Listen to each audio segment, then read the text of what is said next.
Hey there, welcome back to Angry Bird. If you're a friend from Blue Sky and you saw this, just drop it in the notes. I'm curious if anyone sees anything I post ever. I know, look, I'm just new to social media, is all. And maybe I'm a fool for throwing videos out there and just hoping that somehow it bites in certain people that hear them. It makes them think of something different in a different viewpoint, and maybe it changes someone around where the world's a little bit different to them and they're through their eyes now, and they can help. So here I go. Tulsi Gabbard is, um, you know, she just got the votes according to Thune, and it's for a top intel job in the USA, and she has been accused of selling Russia propaganda to everybody, like parroting it, and just, if you don't know nothing else about her, we're talking about an intelligence position. So our allies will not share intelligence with us if she's at that in that position, and they've already said it. They said as much. So the biggest thing you should ask yourself, if you've never heard of her before, is why would someone have that position if they've been accused of that?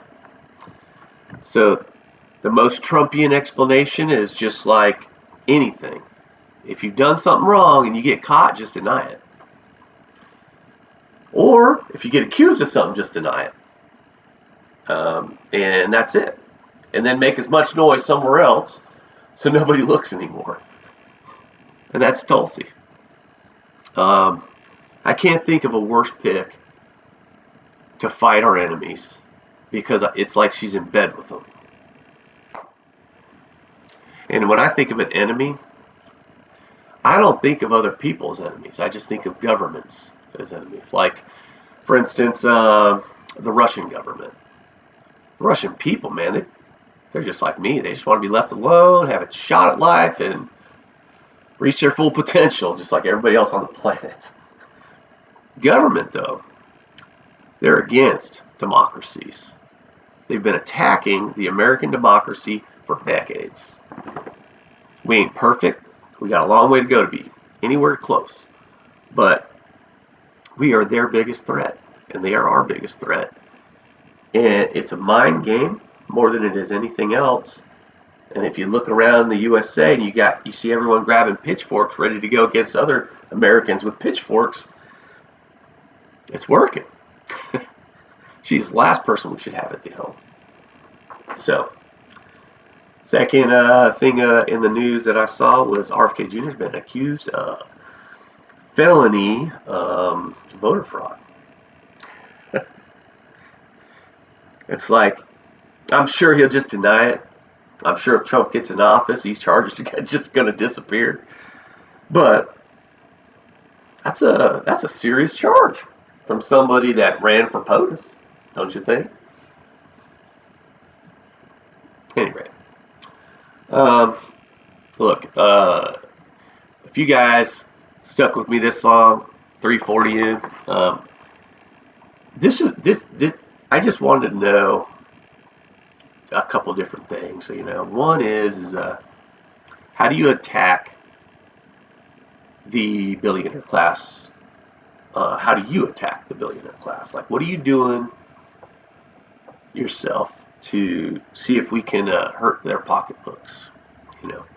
Second thing is, how do you reach across the aisle?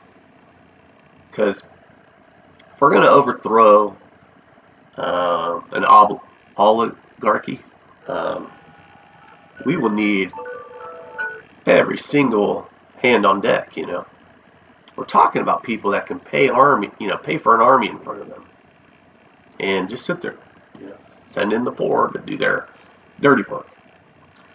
When you have unlimited resources, I mean, we're talking about people that with resources like bigger than nations in an individual's hands.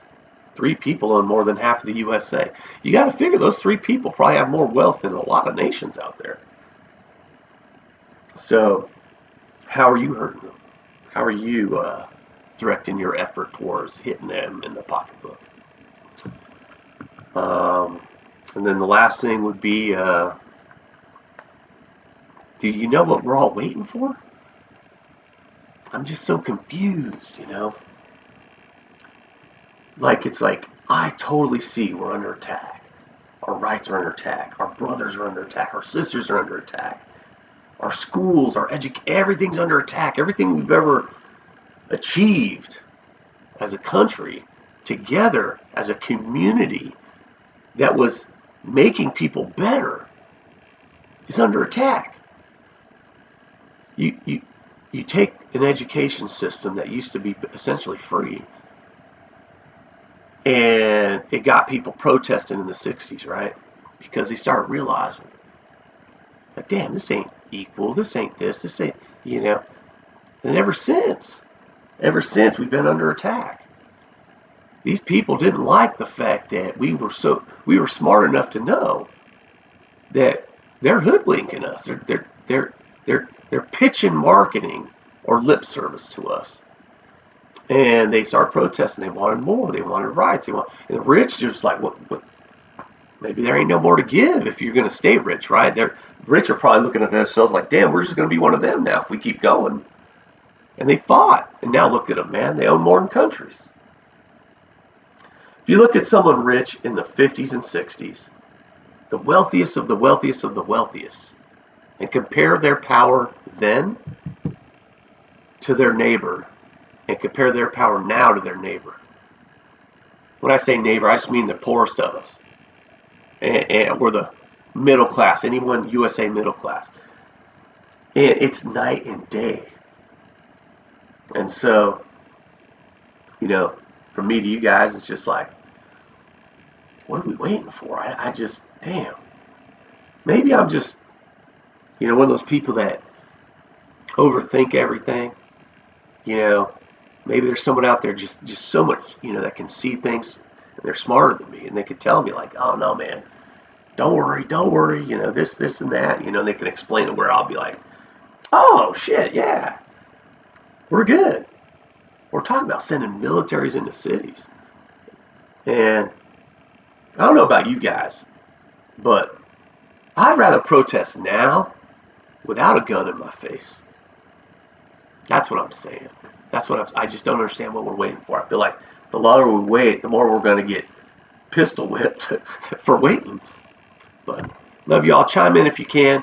I'm a nice guy. I ain't trying to harass nobody or get to know you or nothing like that. Outside of, can we work together and solve our community problems? And if we can, damn, we're gonna have a better place. We're all gonna be happier. That's for damn sure. All right, love y'all. Take it easy.